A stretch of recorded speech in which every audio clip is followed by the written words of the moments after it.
At 1:43 a.m., in a government data facility built to withstand earthquakes, power failures, and cyber warfare, nothing appeared to be happening, which was precisely the problem. The air conditioning hummed at a steady temperature, server racks blinked in disciplined rhythm, dashboards displayed reassuring shades of green, and automated monitoring systems scanned for threats with mechanical confidence. But buried within that quiet certainty was a presence that did not belong, a presence that had already passed through digital checkpoints designed by some of the most expensive cybersecurity contractors in the world. And not a single alarm had triggered. No red flags, no urgent emails, no late-night phone calls, just silence.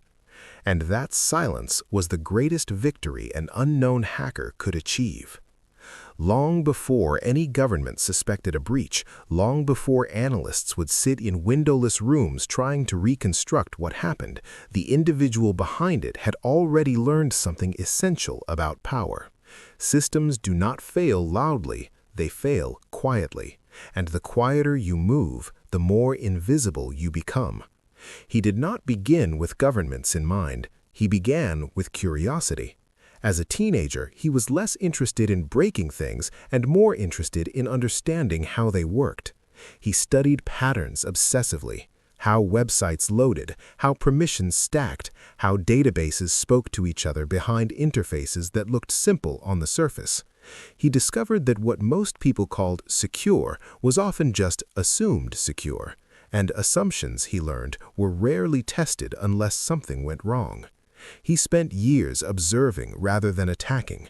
Public documents, procurement reports, infrastructure tenders, and technical manuals were not boring to him. They were blueprints. Governments, in their transparency requirements, often revealed more than they intended. Press releases celebrated new cybersecurity upgrades. Job listings outlined specific technologies in use. Budget documents exposed which systems were considered priorities and which were left on legacy support. He didn't need to break into anything at first. He simply listened. He built a mental map of digital architecture the way an urban planner studies a city, noting which neighborhoods were heavily policed and which were forgotten. The first time he entered a government system, it was almost anticlimactic. There was no dramatic countdown, no rush of adrenaline, just a slow, methodical validation of what he had already predicted. The entry point was not dramatic, not some cinematic showdown with encrypted walls, but a quiet seam between trusted services, a place where two systems relied on each other's integrity without verifying it deeply. He slipped in the way water seeps through a crack in concrete, not breaking the structure, but becoming part of it. And once inside, he did something most attackers never do. He stopped. He observed. He waited. That patience defined him. Many intrusions are discovered not because defenses are flawless, but because intruders are impatient. They move too fast, they grab too much, they leave traces through activity spikes or unusual traffic. He did none of that. He studied normal behavior. He mirrored it. He blended into routine background noise. If internal users logged in at certain hours, he adjusted. If data flows peaked during scheduled reports, he matched the rhythm. He wasn't trying to conquer the system, he was trying to belong to it. What he understood better than most was that modern cybersecurity is as much psychological as technical. Analysts trust dashboards, they trust automated alerts, they trust that anomalies will be highlighted, but those systems rely on thresholds, patterns, expectations. If activity stays within expected boundaries, it is not suspicious. So he made sure everything he did felt expected. He accessed only what a legitimate user in his position would access. He requested information slowly, incrementally, like someone performing ordinary work.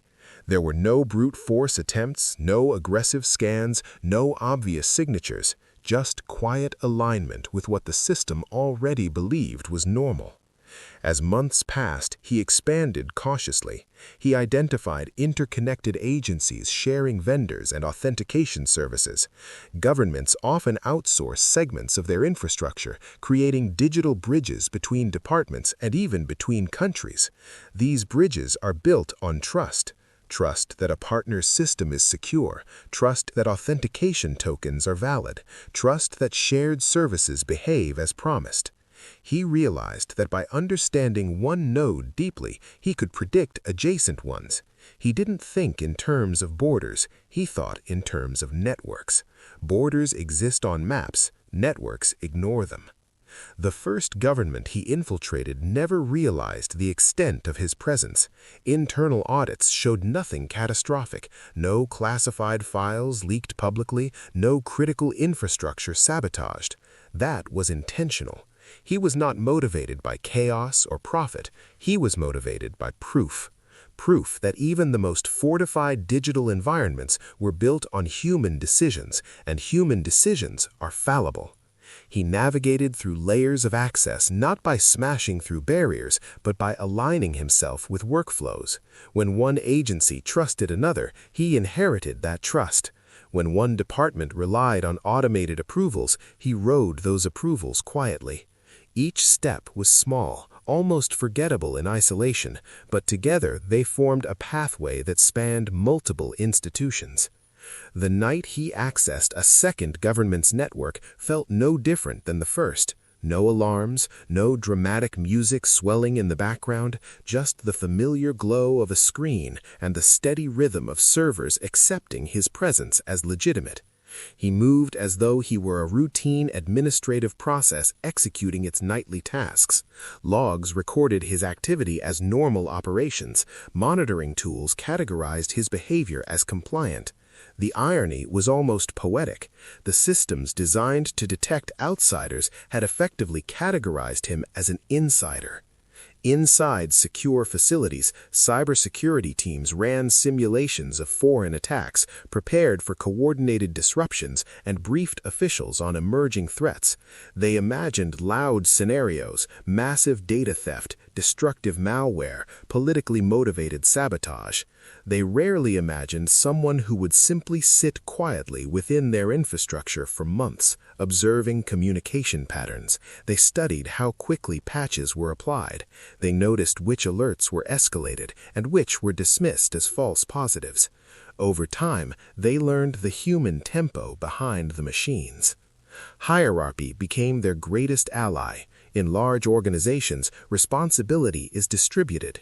Security analysts escalate findings to supervisors. Supervisors weigh risks against workload. Directors consider political implications. No one wants to trigger panic without certainty.